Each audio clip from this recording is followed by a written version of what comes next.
Let's discuss Montessori matching activities, their progression, some extension ideas, and how to troubleshoot some common questions. As with all Montessori activities, we will begin with the most concrete, hands-on objects and slowly move towards the more abstract. For us personally, the concept of matching finally clicked when I took out Stella's favorite items at that time, which was fruit. You will notice that even though I was demonstrating laying out the first row from left to right, when Stella tried to hand it herself, she would sometimes just take out 2 items and match them immediately, which is also completely fine. And even though she was understanding the concept of matching between these fruits, sometimes she would place the items in the wrong location, and that is also okay. At this point, we're really just trying to understand that concept of matching and work through that process. Now, because I did notice that she's pointing to both oranges, even though they're not right under each other, I helped her with her hand to move that orange to be right under the other orange, which is how we will set up activities when they match. However, if your child places them incorrectly like this and they're not bothered by it, don't touch it. Allow them to simply work through that process.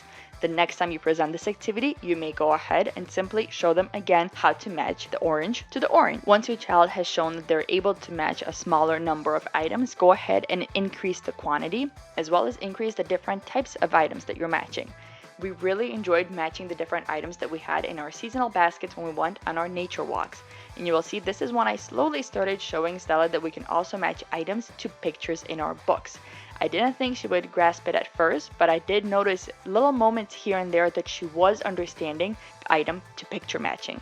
Most likely, your child will show you when they're ready to move on from item to item matching to item to picture matching by doing just that, taking items throughout the house when they see a picture of that item and matching that item to the picture. But even as you progress to item to picture matching, you can still keep the item to item matching, and you can simply increase the number of items or the complexity of the items, such as these Christmas tree branches that I have. They're much more difficult to tell apart between each other versus telling them apart from the other items. When we first introduce item to picture matching, it's best to take an actual picture of the item that you have and make sure that it's the exact same size, so when the child lines it up just so, they can be 100% sure that that's the exact item that they've matched. You will likely notice that your child prefers to place the item on top of the picture so that they have that control of error of making sure that this is the exact item that they're matching. The next progression of that is to use an actual photograph of that item. So for example, actual photos of animals along with the animal figurines.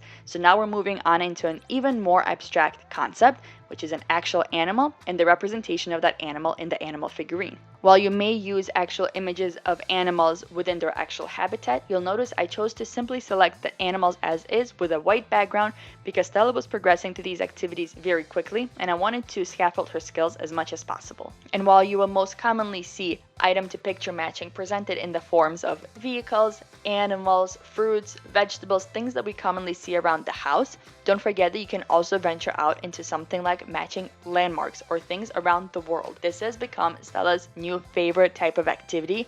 We have not traveled the world with her just yet, but she's absolutely enamored with the beauty of these landmarks around the world. We can get incredibly creative with the type of extensions that we make for these item to picture matching activities. Whether your child is really interested in just the activities themselves and really needs encouragement in doing more physical activities, or if your little one is more interested in just gross motor movement and really needs encouragement to do more of these fine motor and language type of activities, combining the two together really provides the chance to experience the best of both worlds. Talked a lot about how we utilize the nugget couch to really incorporate some more gross motor skills while we're working on these matching activities, but you can certainly just utilize whatever you have around the house. And as your child progresses in their physical abilities and they're capable of climbing more and going under things more and they're balancing more, go ahead and make these much more complex courses so that they're much more interested in actually trying to achieve that, as well as work on the actual matching activity as well. Just as with the object to object matching, the main purpose here is still to work on the process. So if you see your child is matching incorrect objects together, there's a few things to consider. Are you providing your child with too many items at once? Are they simply overwhelmed by the number of items and pictures that they're having to match, so they're making a mistake? Are they still not completely familiar with this concept of matching a picture to an item? Or are these items that are maybe too similar to each other? For example, a fox, a coyote, and a red panda may look very similar to each other and not be quite as different as a giraffe from a zebra from a shark. If your child is happily working on the matching activity, even if they're making mistakes, they're not looking to you for help, resist the urge to point out their mistakes to them. Simply make a mental note of which items you may need to showcase to them again during a future presentation. However, if you've got a child like Stella who will look back at you when they realize that something might be amiss, go ahead and simply name the item in the picture and the item that they're holding. And simply naming them may allow them to notice that they're not the same. Another extension that was really well loved by Stella at this age was hiding the cards and trying to place the animals next to the cards in this drying rack lawn that we had. Not only did this help her work on those fine motor skills more, it also really started to give us a glimpse into some pretend play as well. Another extension to try is to hide the animals in something that will provide a sensory experience, be it snow or beans or grass. Let the child either use their hands or some kind of utensils that they're working on mastering and have them look for the animals and match them to the cards that way. And this extension is from our art, music, and culture video, which is to match items to actual paintings or images of artwork. Because art tends to be a bit more abstract and definitely much more creative with how those items are presented, definitely save this for when your child is showing quite the mastery of understanding item to picture matching. Now this material started to move us towards the picture-to-picture matching, and while this is an actual material that was purchased, you can certainly simply DIY this. This is also the material when Stella started to finally understand the concept of placing the matching item under the actual image. You'll notice that I tend to set these up left to right for Stella, but you can also work top to bottom if your child prefers it that way. Matching animals to their textures as well as to their silhouettes is also a great way to slowly progress into that picture-to-picture matching because we still have those actual concrete animals to refer back to. Stella really enjoyed at this point being able to put the actual animals that she had on top of these silhouettes or their textures to really understand that connection between the abstract and the concrete. And once she understood that, she was ready for something like the parts of the rhino, where she really is working with abstract items, which is just a picture of a leg to put on top of a picture of a rhino. If you've been around for a while, you may remember this absolutely favorite material, which is the Familiar Faces cards, and this is another one that we did picture-to-picture matching with. And similarly to how we notice when the child is ready for item-to-picture matching, we noticed that Stella was ready for picture-to-picture matching when she started noticing the same item in different photographs and matching them together. And just like the item-to-picture matching, you can also work on matching different landmarks. You will notice we've got cards and pictures as well as a book of all the different landmarks, and they're showing them from different angles, but being able to differentiate that these are still the exact same landmark is really quite a complex skill. Picture-to-picture matching is also a great way to incorporate even more cultural studies when you can't get your hands on actual concrete objects. So we did this for the Lunar New Year, for example. A slightly more complex variation of that was the snowflake matching activity we did, where now we're still matching the exact same item, but they're simply different patterns. You can also do this with something like butterflies or flowers, where now the child is really looking at the fine details in order to understand what is a match and what isn't. Now the next progression would be to actually cut those pictures in half, and now the child is working on matching the left and the right side together. You will see I am pointing out to Stella that she has left a gap because after she left that large gap, she kept looking at me because we have successfully done this activity many times before. So she knew that she has to go back and actually line up the butterflies just so to make the perfect match. Another classic way to approach this activity is to do this with paintings, which is another great way to incorporate some more art and culture into your child's life. I mentioned this in the original video for this specific activity. Go ahead and present your child with different types of images and paintings. Because although I expected the line pictures to be much easier for Stella to match, she actually had an easier time distinguishing right from left and making the perfect match between the more complex paintings like the Starry Night. As your child progresses in their matching journey, don't forget to incorporate all of their senses as you see them being ready to do so. So something like the stare-agnostic bag was introduced when Stella really started to perfect the concept of item-to-picture matching. Whereas matching texture cards, she was able to do it before she even progressed into the item-to-picture matching. Especially if you make them incredibly distinct the way that I did with most of these, it's quite easy to even visually understand which items go together, but incorporating their sense of touch here really provides that additional sensory experience and additional language opportunities. We can also do matching with smelling jars. Engage when your child is ready for this activity. Stella has been very enamored with both matching and smelling jars, so she was ready for this quite early. At first, we simply matched the actual smelling jars to their labels, and then I covered the labels on the smelling jars, so now she really had to hone in on her sense of smell to understand which item needed to be matched to which picture. This step is quite abstract, so if your child is confused by what they need to do when you do cover up the labels on the smelling jars, simply go ahead and remove them. Perhaps the most complex extension here is matching the sound cylinders.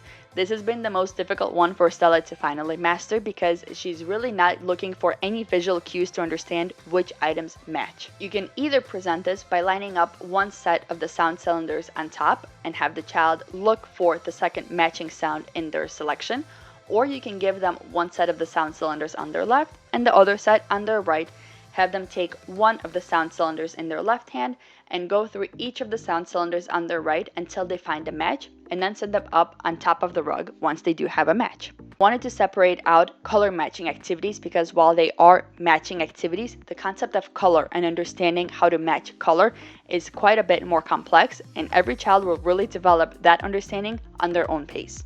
In general, we will start with the 3 primary colors, and simply matching something very simple like these color swatches is the easiest way for the child to understand that. We will then add the secondary colors, which is purple, orange, and green, and eventually we can add other colors like black, white, and gray. Once the child has mastered matching the exact same color swatches, we can start to get a bit more creative with something like matching balls into their corresponding colors. Here we've even got the play scarf, so there was a lot of texture exploration here as well. And again, every time I presented these type of new color matching activities, I would start slow and only do it with the primary colors.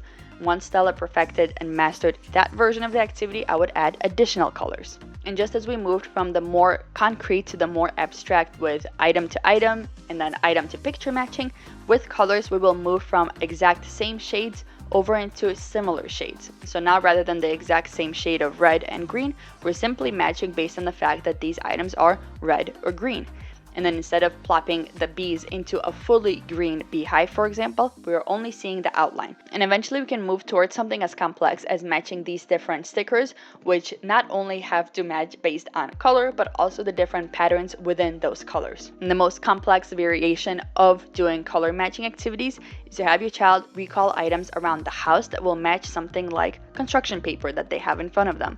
Because now they're not only referencing the items in front of them and having to separate out which item matches which color, now they're having to recall which items in the house actually match the colors that are presented in front of them. And once your child has become really comfortable with their color matching activities, you can introduce something like color gradation. And again, while I've got that material there, you can certainly still do this with the same color swatches. Now, if you've progressed into the next level of matching activities and your child is starting to make mistakes over and over, either they're the exact same type of mistake or they're making new mistakes each and every time, maybe a sign that they're not yet ready for that level of matching activities. And what you do next will really depend on your child. If your child loves a challenge and they're still coming back to that activity, allow them that chance to practice and really work on that process. However, if your child gets incredibly frustrated and they simply avoid that activity, don't push the matter further and simply remove that activity for a while, reintroduce it at a different time, and just make sure you go through the entire presentation so they really have a chance to pick up on what it is that they're supposed to do with this activity. And so this brings us up to speed on all of the matching activities we've been working on with Stella in her first 2 years of life. I will say that because she loves matching activities so much, she's definitely progressing to these a lot faster than some other kids might. And that is okay. She's probably slower than your child is in some other areas. And that is perfectly fine. And that is the beauty of Montessori, that she is able to explore her passions and your child is able to explore theirs. I hope this is giving you some ideas of what different matching activities you can introduce to your little one and some ways for you to troubleshoot those difficult moments. If you've got additional questions, definitely let me know in the comments and I'll get back to you there. And until next time, I hope you stay safe.